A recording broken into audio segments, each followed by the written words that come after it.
Hello, Ryan here, aka Mac, and welcome. In this video, I go through the latest Evocati patch notes. As always, a huge thank you to all of my patrons and channel members who allow me to do this. If you do enjoy my content and would like to support even further, all the links are in the description below. Also, courtesy of the Doctor, one of my channel members, we have a Mantis standalone ship to give away. All you've got to do is hit subscribe and comment with what you're excited for 3.10. So the Evocatis have a new patch. This is Alpha 3.10H. I get all my information from the Star Citizen Leaks Discord channel, which is linked in the description below should you want to check them out. Before we begin with the patch notes, we have a few images of the M&V bartender at Lawville serving some drinks. I did try last night, or I did go and visit them last night to see if I could get a drink. He was a little slow and unresponsive. But it was cool to see and hear him pouring drinks for NPCs and them going and sitting down and having a drink. Obviously, once it's fully fleshed and the AI are acting as they're supposed to, it's going to be a nice place. We also have quite a few Greycat ROC images, which I will play in the background as I go through the notes. So let's take a look at what is new. Now, testing focus, alongside the usual testing focus, there are new additions of the new targeting methodology, which is now in the polishing state on the roadmap, and delivery mission improvements. So let's firstly talk about the targeting methodology. As we heard on Inside Star Citizen, this brings fundamental changes to how targets are tracked on and off your screen, with new UI updates to improve visibility of locked, tracked, and pinned targets. This includes unselected targets should no longer display markers around them, automatic selection of best target based on your view cone. Selection method is now a combination of closest to center of cone, distance, and hostility. Once selected, the target can be locked or pinned. Locked targets display additional target information like distance, ribbon trail, which I suppose is where it's come from, and direction. Unlocked targets that move off screen or outside of the cone lose the selection and a new target is selected, but locked targets that move off screen or outside of the cone retain their selection.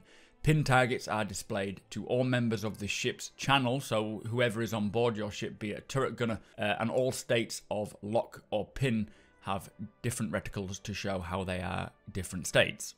Now, alongside these new targeting systems are quite a few changes to the key bindings and options. I won't go through them here, but if you are interested in checking them out, the patch notes are linked below. Obviously, you can rebind them yourselves anyway once you get into game. Now, this all sounds pretty great. Having more options and UI to help the player gather the information they need as they need it is hopefully going to be a big improvement in making ship-to-ship combat more fun, more engaging, and I will thoroughly test it out when we get our hands on it. So also for gameplay, as mentioned before, they have done an overhaul of the delivery missions.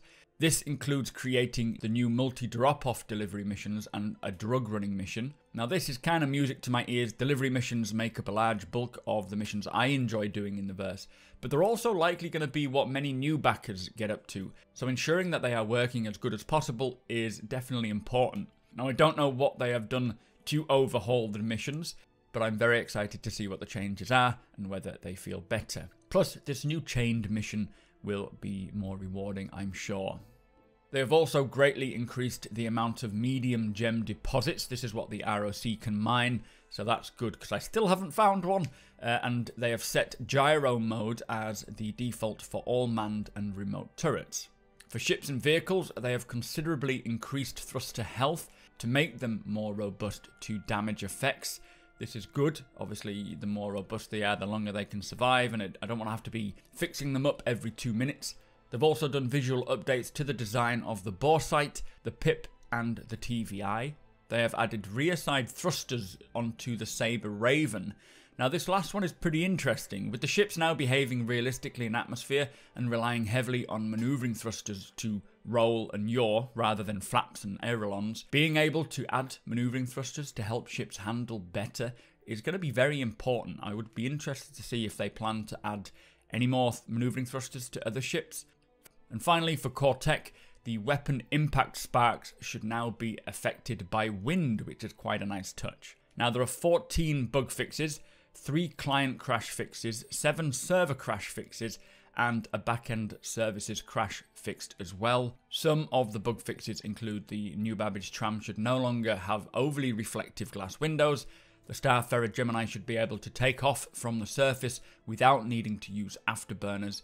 Miles Eckhart's location marker should no longer be 40 meters from his actual position. Dead bodies should now collide with the walls rather than ragdolling through them. Players should no longer T-pose when using the Vanguard Warden engineering station. And pretty much the rest of them are very 3.10 specific, so most people would never see the issues anyway, which is good. So, there are 21 known issues still. One detrimental blocker is that if you try to repair or service a ship, it will cause your game to crash. Very much doubt they can go to wave 1 with this still being an issue, so hopefully they can resolve that ASAP.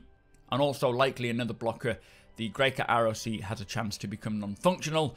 The interaction points can fail to work and the player will be trapped inside. Now those are probably the two main blockers, with many other issues from the last patch still remaining, but less serious. But that is the latest Evo build. Now I am very happy to see that they have overhauled the delivery missions. I'd love to know what they have done specifically to improve them, but like I said before, it is a very important set of missions due to them being accessible by most backers, including all the new backers. But anyway, with those two remaining blockers, it is unlikely that we will see a wave 1 this week. It is not out of the realms of possibility, so let's just hope that they resolve those issues ASAP. But with that said, if you would like to keep up with all of the Star Citizen leaks as they happen, be sure to hit subscribe here on my YouTube channel and tick the notification bell if you would like to be notified when my videos go live. Hit the like button if you're excited for 3.10 and come hang out with us over on twitch.tv/supermacbrothers. Ryan, I stream 4 days a week and we always have a good laugh. Thank you again to my patrons and channel members. Thank you for watching and I will see you next time.